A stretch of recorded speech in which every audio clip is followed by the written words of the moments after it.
Lesson 132. I loose the world from all I thought it was. What keeps the world in chains but your beliefs? And what can save the world except yourself? Belief is powerful indeed. The thoughts you hold are mighty, and illusions are as strong in their effects as is the truth.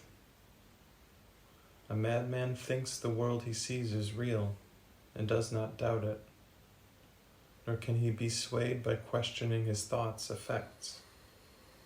It is but when their source is raised to question that the hope of freedom comes to him at last. Yet is salvation easily achieved, for anyone is free to change his mind, and all his thoughts change with it.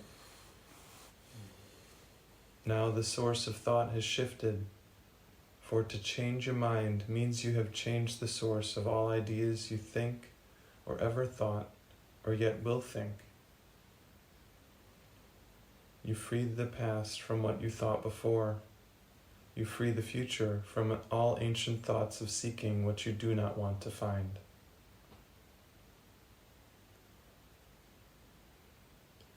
The present now remains the only time. Here in the present is the world set free. For as you let the past be lifted and release the future from your ancient fears, you find escape and give it to the world.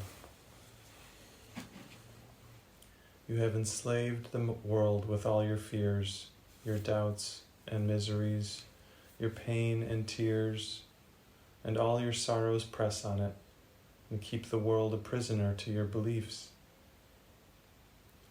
Death strikes it everywhere because you hold the bitter thoughts of death within your mind.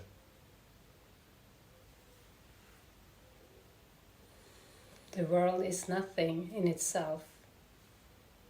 Your mind must give it meaning, and what you behold upon it are your wishes acted out so you can look on them and think them real. Perhaps you think you did not make the world, but came unwillingly to what was made already, hardly waiting for your thoughts to give it meaning. Yet, in truth, you found exactly what you looked for when you came. There is no world apart from what you wish, and herein lies your ultimate release. Change but your mind on what you see and what you want to see, and all the world must change accordingly. Ideas leave not their source. The central theme is often stated in the text and must be borne in mind if you would understand the lesson for today. It is not pride which tells you that you made the world you see and that it changes as you change your mind. But it is pride that argues that you have come into a world quite separate from yourself, impervious to what you think and quite apart from what you chance to think it is. There is no world. This is the central thought the Course attempts to teach. Not everyone is ready to accept it, and each one must go as far as he can let himself be led along the road to truth. He will return and go still farther, or perhaps step back a while and return again. But healing is the gift of those who are prepared to learn there is no world and can accept the lesson now. Their readiness will bring the lesson to them in some form which they can understand and recognize.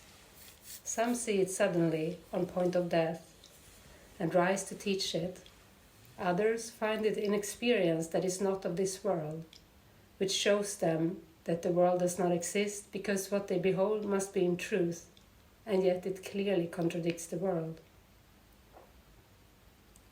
And some will find it in this course and in the exercises that we do today.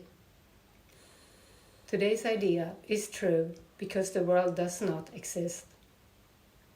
And if it is indeed your own imagining, Then you can lose it from all things you ever thought it was by merely changing all the thoughts that gave it these appearances. The sick are healed as you let go all thoughts of sickness, and the dead arise when you let thoughts of life replace all the thoughts you ever held of death.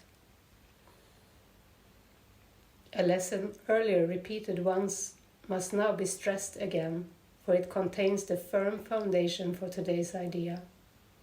You are as God created you. There is no place where you can suffer, and no time that can bring change to your eternal state. How can a world of time and place exist if you remain as God created you? What is the lesson for today except another way of saying that to know yourself is the salvation of the world? To free the world from every kind of pain is but to change your mind about yourself. To free the world from every kind of pain is only to change your mind about yourself. There is no world apart from your ideas, because ideas leave not their source, and you maintain the world within your mind in thought. Yet, if you are as God created you, you cannot think apart from Him, nor make what does not share His timelessness and love. Are these inherent in the world you see? Does it create like Him?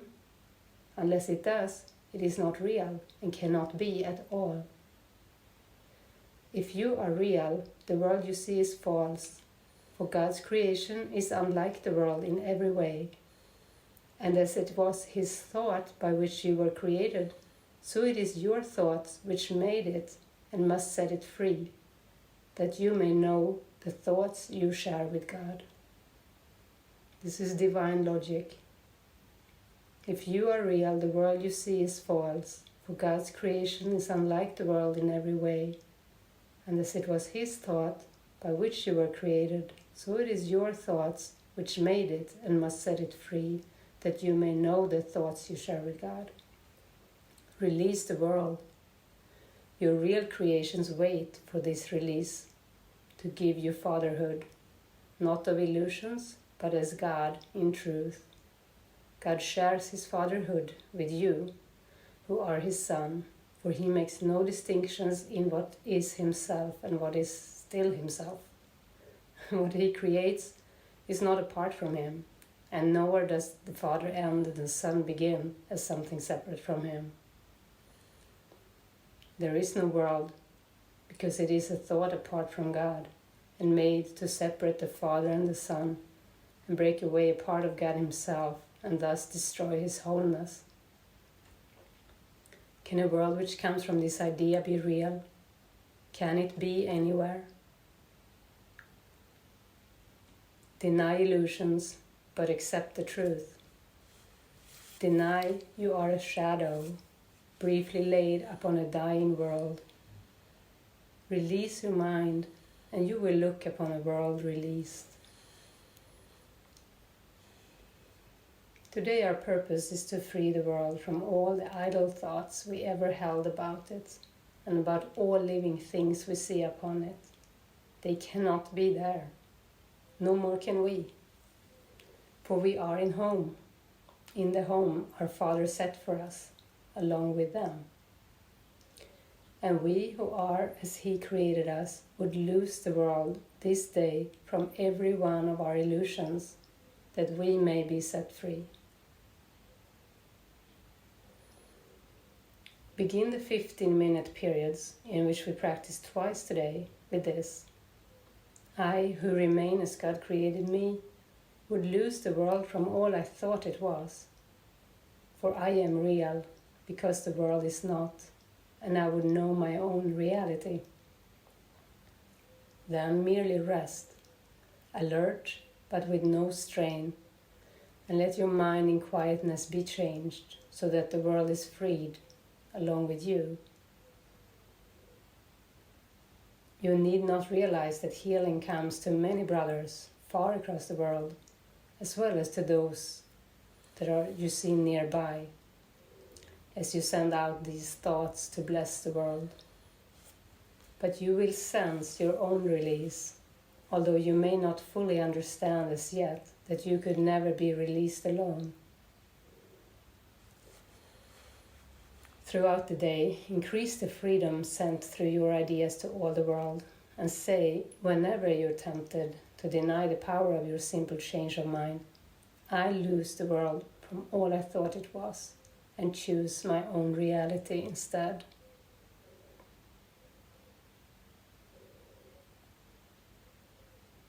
Okay, so we will practice now with sinking inwardly, restfully alert, with the idea I lose the world from all I thought it was. I lose the world from all I thought it was. If you thought it was a place of loneliness, lose the world from having loneliness in it.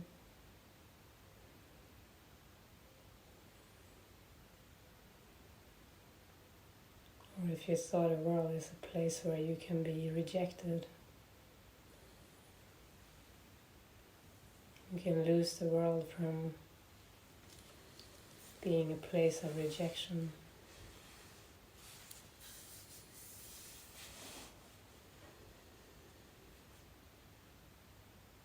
Or if you thought a world was a place of control, you lose the world from your own belief in control. Or if you thought the world was a place of loss, you lose it from your own belief in loss.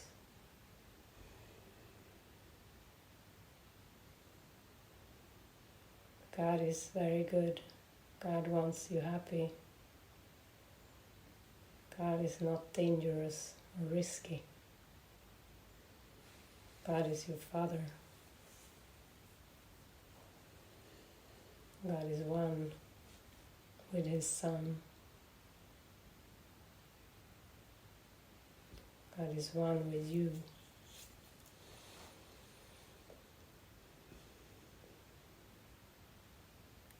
This lesson is very, very, very helpful to practice.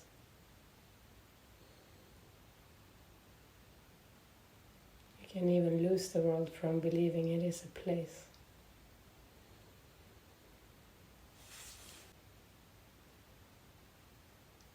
It is your beliefs that keep the world as it is.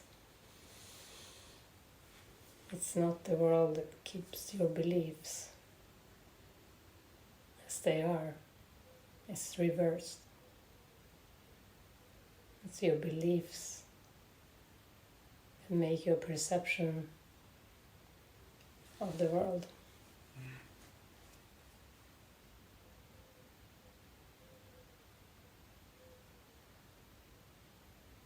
But with the ego's plan, it includes that you forget that you projected your beliefs on the world. So then you believe it's done to you, that you're a victim of what the world does to you, but you forgot. You projected it that way. So this lesson is really, really helpful.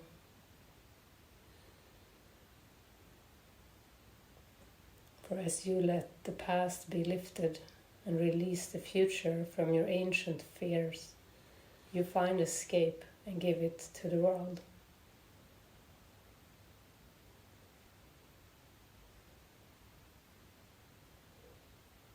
So it is very sweet to practice this, very gentle.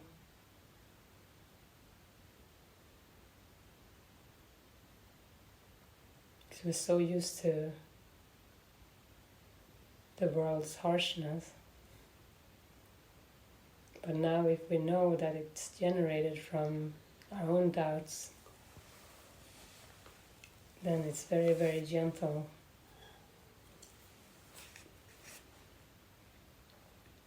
because we can gently look at the belief in harshness, in loneliness, in rejection, or fear.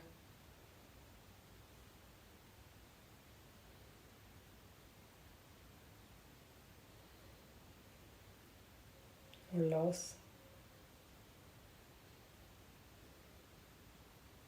or abuse,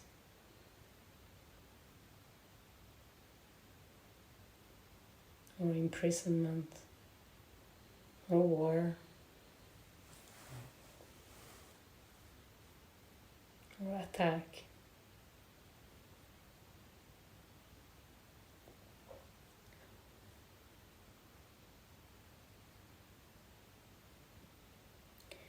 And he says it is pride that argues that you have come into a world quite separate from yourself, with the belief that you think apart from what you think the world is. And this pride. And pride is a self-concept.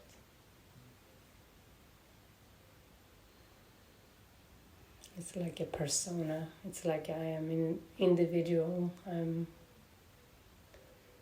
something. I am like this or like that. You can fill in the blank, and whatever it is, it comes from pride. Unless you say, I am as God created me.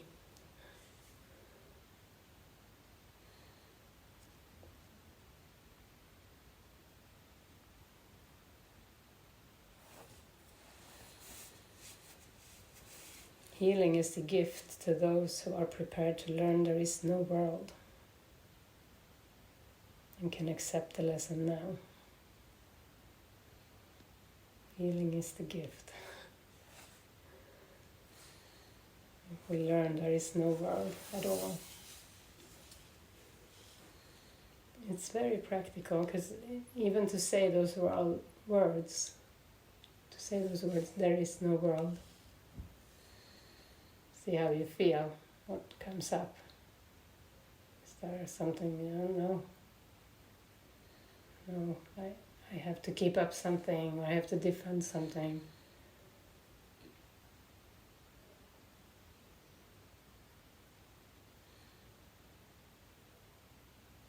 Then there is still forgiveness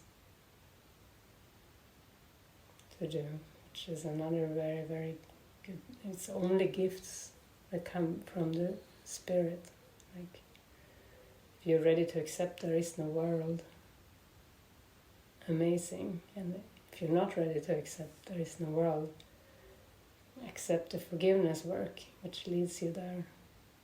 This is also wonderful. Other than that, it's not much to do. Like we can only choose between healing or the ego. So let's just remember to choose healing and forgiveness.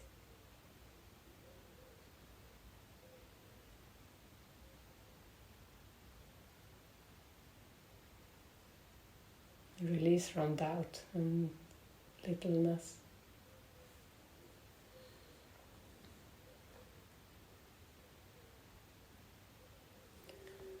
So I like this lesson. Do you like this lesson? It's really good.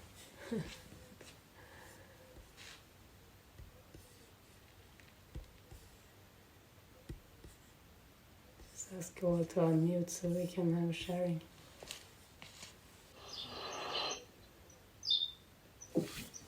Oh, it's interesting because we were watching this Matrix yesterday. I know. It fits in. Yeah, completely.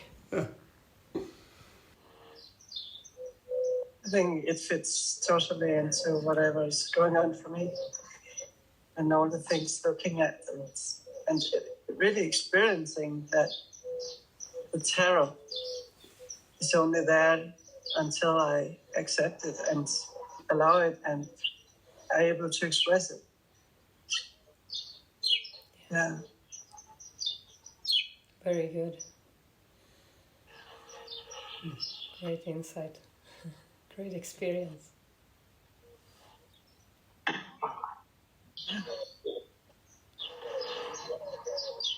And then right now we're actually thinking that we have to go. We said in the beginning that we are going to Cofounders to print.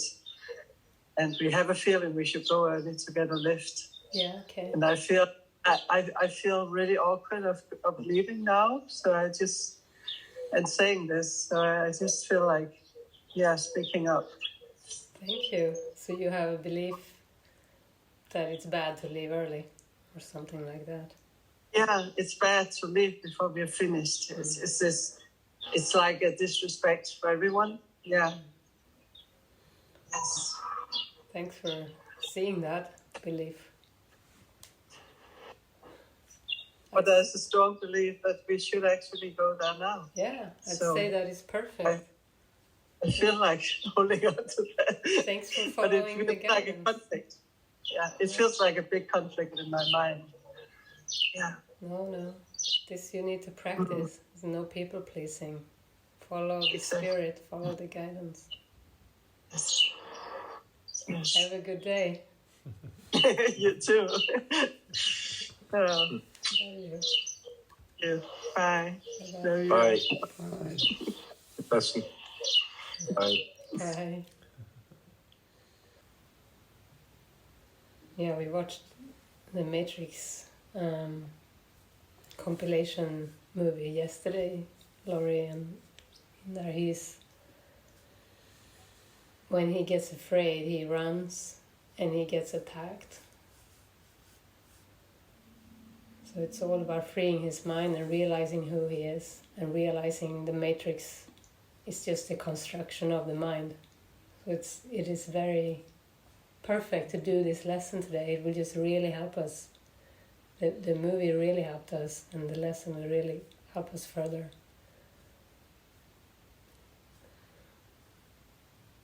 And I saw you guys had a great day yesterday. Yeah, there was something about yesterday's lesson where it promotes that you can't fail. Whenever I hear words like that, it's almost like I think, it's guaranteed that I'm just... Yeah. And I just had one of those days where, everything, just that presence again. But a lot of tears as well, like happy. Yeah, just grateful for everything. And then, the doubt thoughts came in, like, how much happiness does one girl from Barrow deserve? What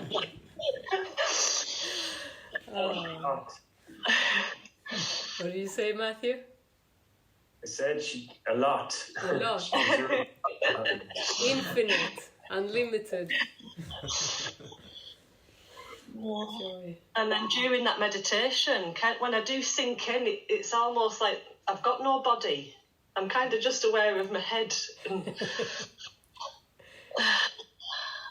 But then questions come when I come out of it. Because it's almost like nothing useful, helpful is going to get done in that place of like over-analysing, trying to work everything out. But when I'm in that place of surrender, afterwards I kind of think the same thing, like what actually gets done.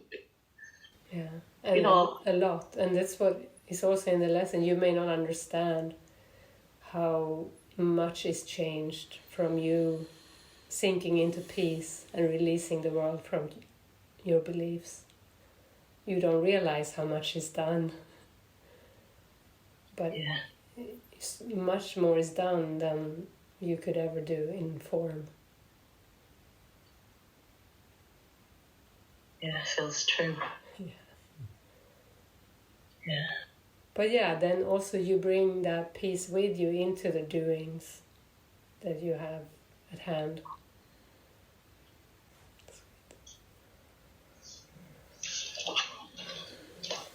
Awesome. Thank you. Thank you.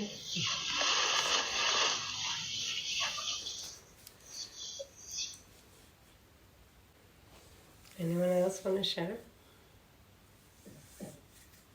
Anne? Can you hear me from here? Yeah. Yeah. I had a lot of stuff going on in my mind this morning, and it felt like a lot of things. No, like clearing out. And the main thing was like, I'm just going to get fed so many carbs here. I'm just going to blow up like a balloon, and that fear of body fears really. So I just want to place them on the altar. But the thing that stuck with me, and it really feels related to loosening from the world, is this body idea of actually going blind. It's with the eye sort of popping out of its socket, it's like it just keeps coming back up and I really don't. I just want to lay that on the altar. I have no idea how to control. There's something about control there, and I don't even know how to word it. But I just want to place it on the altar. And there's a deep terror. I have that feeling of being sick again. It's,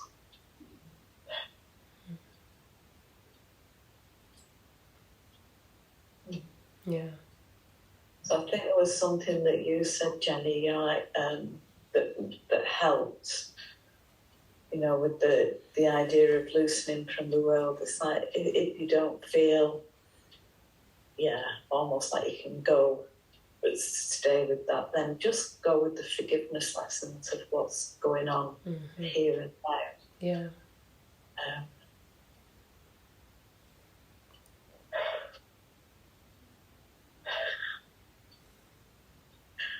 But then the future thoughts, it was something that Laura had said, and it's like, they come in as well. How can I go back into the world? And how can I not, because the financial stuff comes in.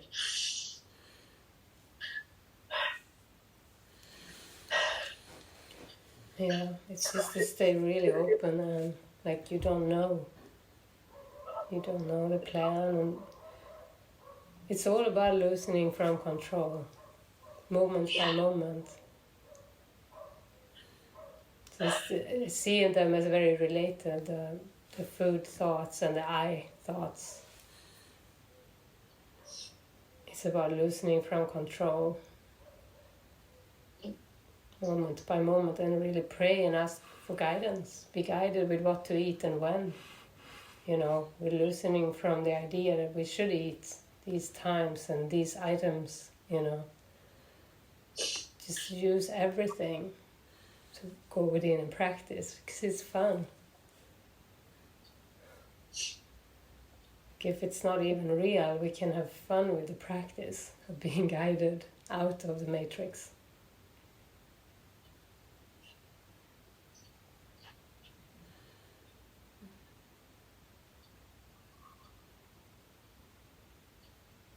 There's a projection of the controls outside of me. Somebody's going to, because I am praying into my food, not always, but a lot of the time it's like, what do I need to eat now? And I don't remember always. But then the fear's projected out that somebody's going to control what I eat, because there won't be, the food that I feel is guided to eat. Not always hot dog sausages, by the way. But, it's like, okay. So I just want to lay all that tiny mad idea, really, on the altar. Yeah, because it's either control from within or outside. It's the same. It's the same control. If we eat what's served, then we observe what is served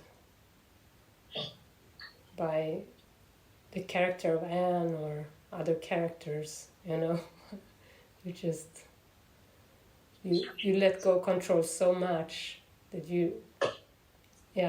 you don't plan, you don't think much about it. It's to also come down to your own decision to, like, you have more control than you believe, I think. Do you want to just say a little bit more about that, Jenny? Yeah, I think there is that dynamic inside of anyone in this world, like to project control outside. Yeah. That you are out of control, and but it's more to watch moment by moment. Like for me, I have seen in me, like, I love eating bread and carbs, and I have seen the consequence of constipation at times, and said, no, I'm never going to eat bread anymore. But then next day it's like, oh, the bread looks good, and so it is. It's very, and we need to forgive everything, forgive any false cause and effect, and become happy. And that's the only cure. Like, salvation is the only cure to anything. Not eating right. Eating right is not the cure to everything. Sure. Salvation is like accepting the atonement, accepting you're free, accepting your inheritance of joy. So it's really about releasing the idea of the consequences of what I'm eating, because that feels like it's real. Yeah. And it's okay to commit. It's okay to commit to a practice if that feels helpful at this stage of the journey. You can do that too. But observe when you want to deviate from it, or when you want to project outside that someone did something to give you a problem. Yeah, I do hear that. Yeah. Thank you. Yeah, thank you.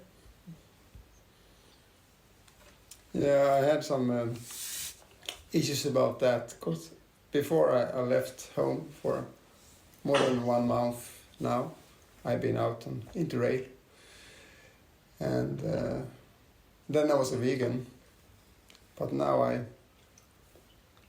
eat what's coming my way, and yesterday me and Barret was eating on a restaurant, and I was taking up the menu, and then I see, oh, I'm going to eat egg today. And just the morning you asked me, do you eat egg? And my answer was, no, I don't eat egg. Then, oh, I'm going to eat egg. And I had no idea about it, but it was on the menu, and I know I should eat this. And I have something with tuna right now, but I eat tuna. I really like it very much. And before I didn't eat fish at all. So it's very much like I don't take any decisions any longer. It's not me who takes the decisions. It's someone else. And I just follow the decisions who will be taken. And it feels feels like a kind way to behave to myself. Thank you. Thank you. Yeah, because if it's guided, it must be good for you all around. That's what, that's health. Like to trust that much. Yeah. It's wonderful.